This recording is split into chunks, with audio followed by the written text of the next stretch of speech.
Eccoci qua ragazzi, salve a tutti, bentornati sul canale e buona vigilia di Natale in primis. Prima di iniziare questo nuovo contenuto, novità in casa Napoli per quanto riguarda il mercato bloccato, mercato a saldo zero, andiamo a fare il punto della situazione per quanto riguarda i criteri da rispettare e novità per la trasferta di Cremona perché qualcuno si è passato la mano per la coscienza. Fatemi sapere come sempre la vostra qui sotto nei commenti, se vi va iscrivetevi al canale attivando la campanellina così restate aggiornati in maniera cronologica e se vi piace il video un bel like, fa piacere al sottoscritto e come sempre diamo una mano all'algoritmo. Partiamo dalla trasferta di Cremona e poi ci soffermiamo su questa situazione, blocco del mercato, mercato a saldo zero. Il prefetto di Cremona e l'Osservatorio Nazionale sulle Manifestazioni Sportive hanno dato il via libera alla vendita dei biglietti per il settore, questo ovviamente è successo ieri,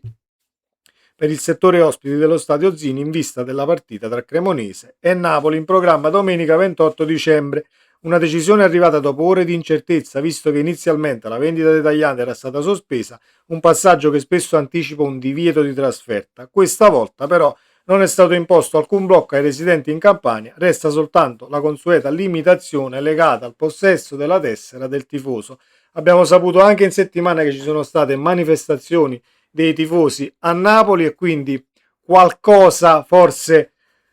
si è mosso, a qualcosa è servito alzare un attimo la voce perché non se ne poteva più. Se andiamo a vedere le trasferte che diciamo sono state fattibili nel 2025 si contano sulle dita di una mano e quindi non è il caso intervenire in questa maniera e vietare le trasferte poi ai tifosi residenti in Campania, visto che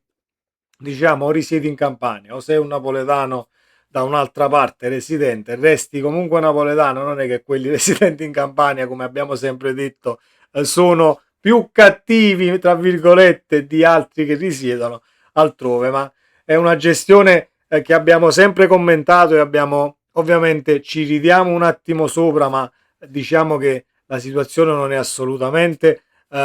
molto chiara per quanto riguarda le decisioni prese, partite a rischio. Comunque la trasferta di Cremona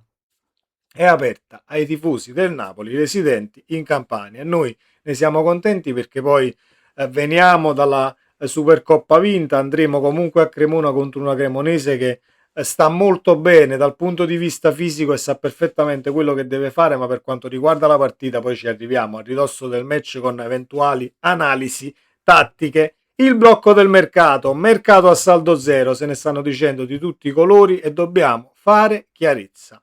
La Commissione indipendente per la vigilanza sui bilanci delle società professionistiche, che tra non poche polemiche ha preso il posto della Covisoc, ha fermato due società di Serie A dal poter operare liberamente nel mercato di gennaio, Napoli e Pisa, mentre la Lazio è salva, conti in ordine quanto basta, lo scrive l'edizione odierna della Gazzetta dello Sport, eccetera, eccetera, eccetera. Il Napoli si vuole muovere con prudenza anche per ridurre qualsiasi rischio per giugno. Se oggi il blocco del mercato non è previsto, per l'estate la sanzione potrebbe essere proprio questa, ovvero mercato bloccato, a meno che il famoso indicatore non scenda. Per capirci, se il Napoli oggi avesse l'indicatore a 0,97 e a giugno fosse salito a 0,98, avrebbe il mercato bloccato. Se fosse sceso da 0,97 a 0,96,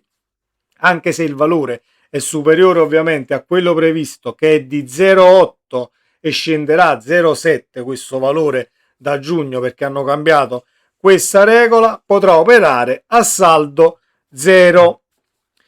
Ovviamente con il risultato di non poter fare mercato se non a saldo zero, quindi bilanciando il valore economico e di acquisti e cessioni, almeno per il momento. Le situazioni di Napoli e Pisa però sono piuttosto diverse. Sia in partenza gli azzurri hanno un bilancio solido, vengono stoppati perché non immettono liquidità e ci arriviamo. Sia nell'approcciarsi a questa situazione, gli azzurri sembrano orientati a gestire la situazione così come è stata loro imposta dal regolamento FIGC.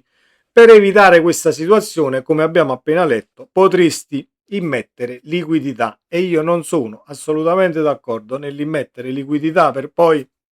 diciamo, eh, non restare nei parametri che voi mi dettate, però immettendo liquidità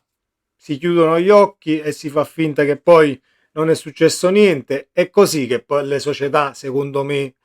vanno sotto sopra. Perché poi se mi dai l'aggio di immettere liquidità, riprendermi, e quant'altro, poi dovrò rientrare io con questi soldi messi e se non rientro stai peggio di prima. Ecco perché non sono d'accordo nell'immettere liquidità, così come ha detto anche il presidente, rispettiamo quello che si deve rispettare, non c'è nessuna intenzione di mettere soldi extra, immettere soldi extra nel Napoli e quindi poi vedremo questa sessione di mercato di gennaio per arrivare a quella di giugno, potendo comunque muoversi dal punto di vista delle regole. Uno stop che non ha sorpreso il club Napoli, qualcosa è andato storto per la precisione, l'ingaggio di Højlund che ha fatto sballare i conti. Ci arriviamo a questa situazione, l'ingaggio di Højlund, perché rientrano anche quelli di 22 anni. L'ingaggio di Højlund che ha fatto sballare i conti, in ogni caso non cambiano i piani di De Laurentiis, che non intende sanare la situazione con immissione di denaro dalle riserve accumulate e con aumento di capitale, ma si prepara a presentare una memoria difensiva, quindi è una situazione che comunque andrà avanti e vedremo poi cosa succederà. La situazione degli under 22 o dei calciatori che puoi tesserare senza restrizioni, che possano essere italiani o diciamo dall'estero, non rientrano nella situazione costi e ricavi, ovviamente per raggiungere poi quel numero, quello 0,8 o quello 0,9 o quello 0,7 che sia, è praticamente il rapporto tra i costi e i ricavi e gli ingaggi degli under 22 italiani non rientrano nel conto dei costi, rientrano però quelli under 22 che vengono dall'estero e che non sono italiani. Situazione fatta ad hoc per favorire i vivai e per cercare di alzare la qualità dei calciatori che poi cresci in Italia e quindi esclusione dal costo del lavoro. Gli under 23, quindi gli under 22 italiani acquistati non vengono conteggiati nel costo del lavoro allargato, riducendo il rischio di superare i limiti imposti dalla FIGC. Vantaggio per i club, le squadre possono così investire su questi giovani senza subire penalizzazioni finanziarie, rendendo più semplice la gestione delle rose e rispettare i parametri di sostenibilità. Questo sistema aiuta ad evitare blocchi di mercato come quello che ha colpito la Lazio in passato dovuti al mancato rispetto dell'indice di liquidità. Quindi ecco perché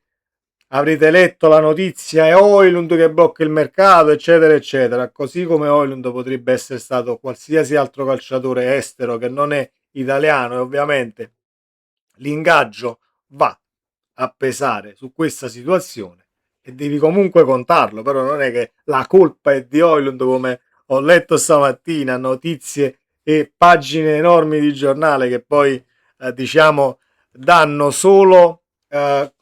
come ingaggio calcolabile quello del calciatore danese. C'è tutta una situazione ovviamente che è stata calcolata. Faremo il mercato a saldo zero, ovvero esce uno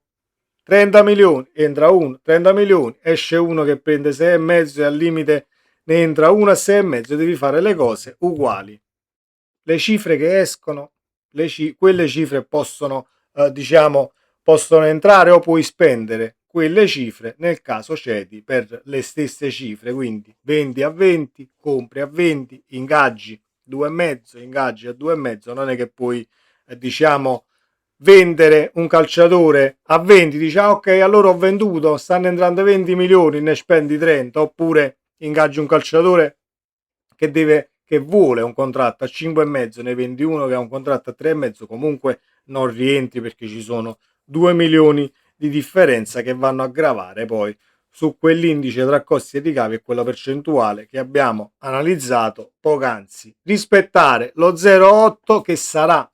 0,7 il rapporto tra i costi e i ricavi da giugno perché è cambiata, cambierà la regola, vedremo il Napoli come si comporterà e se riusciremo poi a piazzare alcuni colpi nel caso ce ne sia bisogno. Ci sarebbe bisogno di far respirare Di Lorenzo, far entrare un terzino, così come questa situazione Lucca, ma poi andremo nel dettaglio visto che adesso sappiamo come dobbiamo operare, si sono decisi a farci sapere il come e per come, quindi il Napoli si regolerà di conseguenza. Volevo condividere queste informazioni con voi, poi Ovviamente fatemi sapere cosa ne pensate qui sotto nei commenti e chi è arrivato alla fine di questo video. Buona vigilia ancora e buon Natale, ma vedremo se domani ci saranno novità. Ce li diamo comunque con un contenuto, gli auguri, ma nel caso non ci fossero novità e domani non interveniamo con un ulteriore video, anche buon Natale. Forza Napoli sempre, super campioni d'Italia.